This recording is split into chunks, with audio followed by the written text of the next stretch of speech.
Hello friends, मैं doctor Wasim I Khan, assistant professor, Shri Shivaji law college Parbhani, Maharashtra, India. आज के इस लेक्चर में हम सोशियोलॉजिकल स्कूल डिस्कस करने वाले हैं। So let's start the topic.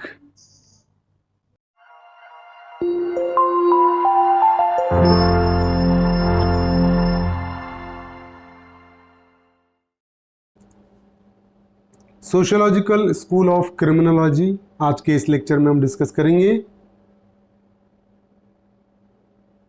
इसके पहले हमने बहुत सारे स्कूल्स डिस्कस किए, right from pre classical school to positive school का गैब्रियल ट्रेड है, वहां तक हमने डिस्कस किए वाला ये सोशियोलॉजिकल स्कूल है।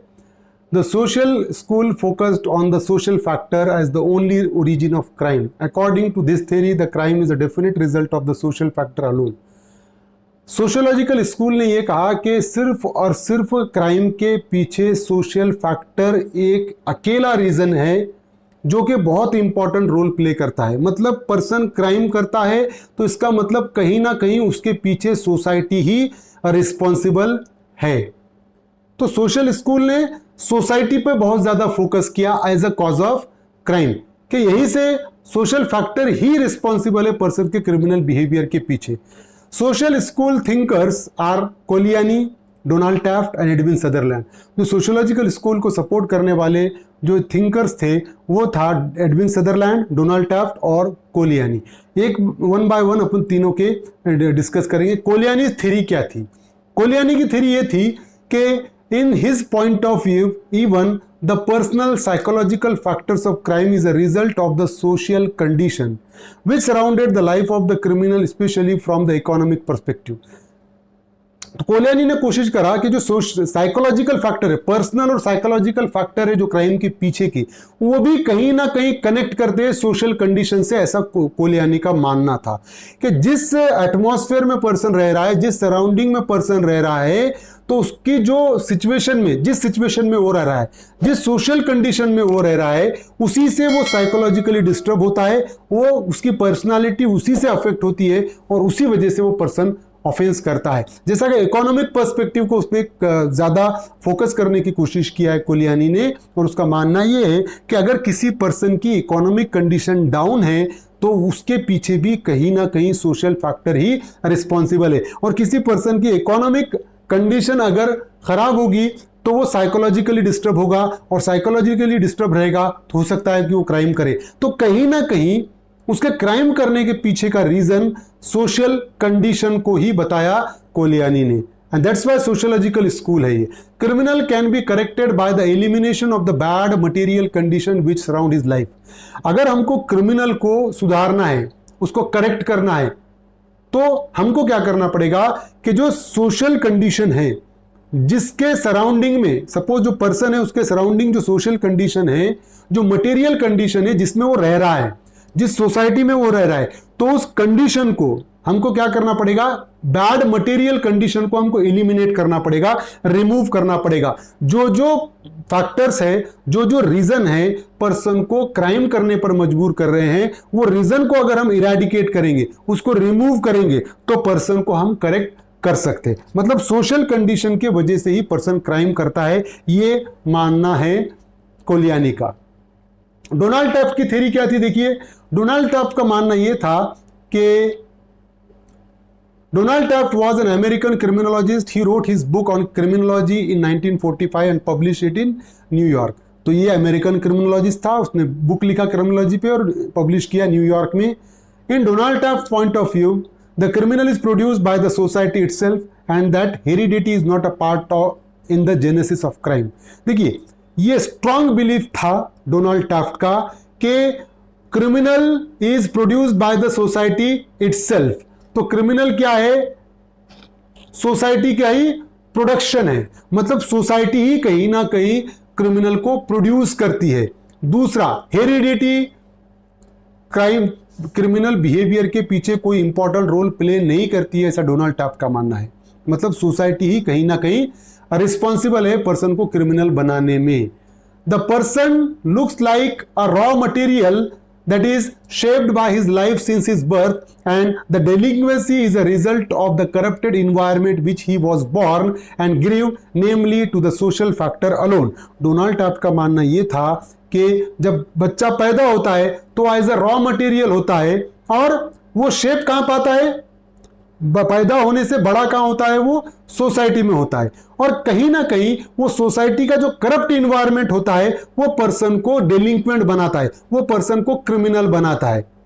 तो सिचुएशन क्या हुई कि जिस एटमॉस्फेयर में, जिस सोशल कंडीशन में वो बड़ा हो रहा है वही उसके पीछे रिस्पॉन्सिबल होती है. फॉर एग्जाम्पल, अगर कोई पर्सन अच्छा बिहेव करता है तब भी सोसाइटी का ही वो क्रेडिट है, और अगर पर्सन बुरा बिहेवियर करेगा, क्रिमिनल बनेगा, तो वो एनवायरनमेंट ही है जिसमें वो रह रहा है, वो सोशल कंडीशन ही है जिसमें वो रह रहा है, और पर्सन उसी के वजह से क्राइम कर रहा है. वो तो पैदा होते बराबर तो क्रिमिनल था नहीं, बट जिस सोसाइटी में रह रहा है वही उसे क्रिमिनल बनाती है, ऐसा डोनाल्ड टफ्ट का मानना था.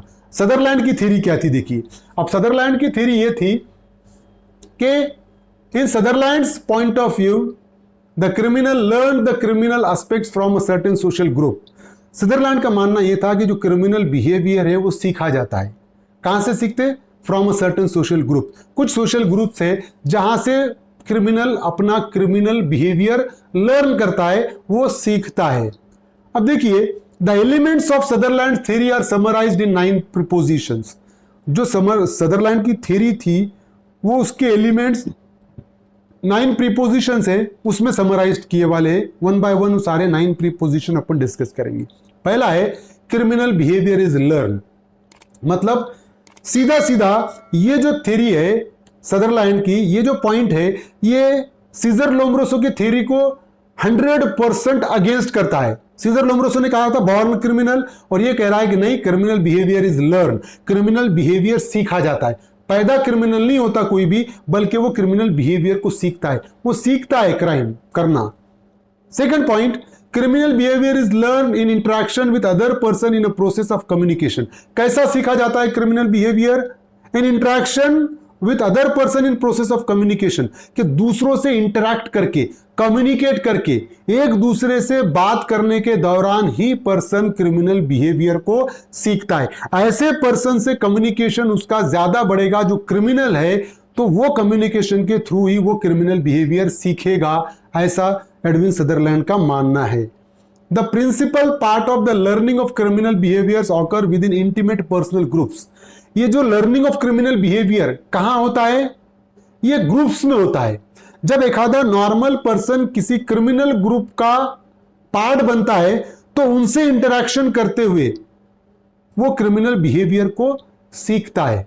ये तीसरा प्रीपोजिशन था एडविन सदरलैंड का. चौथा प्रीपोजिशन क्या है? The learning of criminal behaviour includes. अब क्रिमिनल बिहेवियर सीखने में क्या क्या स्टेप्स आएंगे? First one is techniques of committing a crime.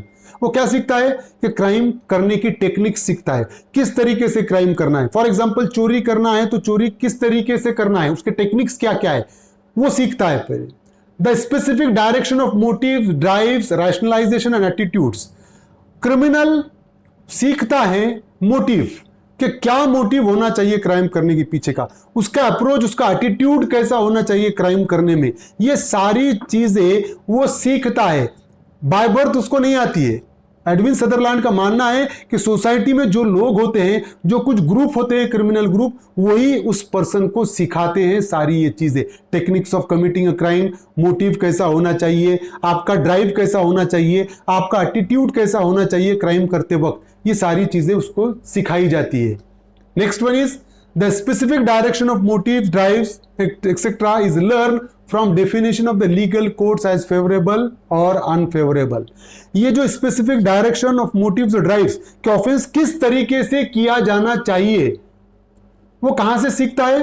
Conditions, या जो लीगल कोड्स होते हैं. इंडियन पिनल कोड है, इंडियन पिनल कोड में डिफाइन करे वाला है कि ये ऑफेंस है, इस तरीके से करोगे तो ऑफेंस होगा. अब वहीं से वो आइडिया लेता है कि मैं इस तरीके से करूंगा तो पकड़ा नहीं जाऊंगा, है ना. सो इस तरीके से करूंगा तो पकड़ा नहीं जाऊंगा, इस तरीके से वो, मतलब कोड जो है क्रिमिनल कोड, उसमें जो फेवरेबल और अनफेवरेबल चीजें हैं उसी से वो सीखता है क्रिमिनल बिहेवियर. वो खुद को बचाने की कोशिश करता है उस क्रिमिनल कोड से। Next one is a person becomes delinquent because of an excess of definition favorable to violation of law over definition unfavorable to violation of law. This is the principle of differential association. a person criminal क्यों बनता है, पर person delinquent क्यों बनता है? क्योंकि अगर for example उसके सामने excess of definition favorable to violation of law, उसके सामने अगर बहुत सारे लोग, सपोज 100 लोग ऑफेंस करके अगर उसके सामने चले गए और उसमें से 90 लोग छूटकर वापस आ गए और सिर्फ 10 लोग को सजा होगी, तो उसको लगेगा कि यार मैं भी ऑफेंस करूंगा तो मैं भी छूटकर आ सकता हूं, और यही फैक्टर उसको क्राइम करने की तरफ लेकर जाता है। अगर वही उल्टा रहा कि अगर 100 लोग क्राइम करके गए और 90 लोगों को सजा हो गई और 10 लोगों को सिर्फ एक्विटल हुआ, तो उसको कहीं ना कहीं ये लगेगा कि मैं अगर क्राइम करूंगा तो मुझे सजा हो जाएगी, और इसलिए वो क्राइम से बचा हुआ रहेगा। तो सिचुएशन क्या है, क्यों क्रिमिनल बिहेवियर लोग सीखते हैं? क्योंकि उनको पता है कि क्राइम करने के बाद वो आसानी से छूट सकते हैं, इसलिए भी क्राइम बढ़ता है। सोसाइटी में ये लोगों का वापस से आ जाना क्राइम करने के बाद, ये भी एक फैक्टर है पर्सन को क्रिमिनल बनाने के पीछे, according to Edwin Sutherland. Next one is differential association में vary in frequency, duration, priority and intensity. तो ये भी डिफरेंशियल एसोसिएशन वेरी करती है क्या, कि ऑफेंस की फ्रीक्वेंसी से, ऑफेंस के ड्यूरेशन से, प्रायोरिटी से और इंटेंसिटी से। एट प्रीपोजिशन क्या है, the process of learning criminal behaviour by association with criminal and anti criminal patterns involves all other of the mechanism that all involve in other learning. अब ये भी मानना है एडविन सदरलैंड का कि कोई भी चीज जो सीखने के लिए मैकेनिज्म होता है, वो सारा मैकेनिज्म क्रिमिनल बिहेवियर सीखने के लिए भी सेम है। अगर फॉर एग्जाम्पल मैं टीचिंग कर रहा हूं, तो मैंने जो टीचिंग सीखी है, जो मैकेनिज्म था, मैं डायरेक्टली आके कॉलेज के स्टूडेंट को मैंने नहीं पढ़ाया, मैंने धीरे धीरे टीचिंग सीखी है, स्टेप्स जो सीखा है मैंने, वैसे ही क्रिमिनल भी जो बिहेवियर सीखता है उसके भी वही स्टेप्स होते हैं, लर्निंग सेम होती है, लर्निंग लेवल सेम होती है, चाहे कोई और लर्निंग हो या क्रिमिनल बिहेवियर को लर्न करना हो, मैकेनिज्म सेम होता है, ऐसा एडविन सदरलैंड का मानना है। Although criminal behavior is an expression of a general needs and values, it is not explained by these needs and values, since non-criminal behavior is an expression of same needs and values. देखिए, although criminal behavior is an expression of general needs and value, criminal behavior is an expression of general needs and value, it is not explained by these needs and values, since non-criminal behavior is an expression of same needs and values.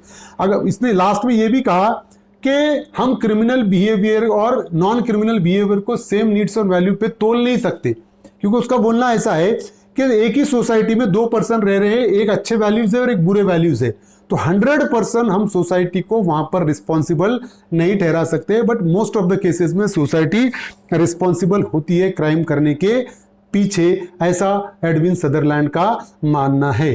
तो sociological school काय पे focus करती है, society को ही reason बनाती है crime करने के पीछे का, सोशल फैक्टर्स को ही रिस्पॉन्सिबल बनाती है क्राइम करने के पीछे। तो ये था सोशियोलॉजिकल स्कूल। उम्मीद करता हूँ कि आपको समझ में आया होगा, और समझ में आया है तो प्लीज़ इस वीडियो को ज़्यादा से ज़्यादा लोगों तक शेयर कीजिए और मेरे चैनल को सब्सक्राइब कीजिए। Thank you very much.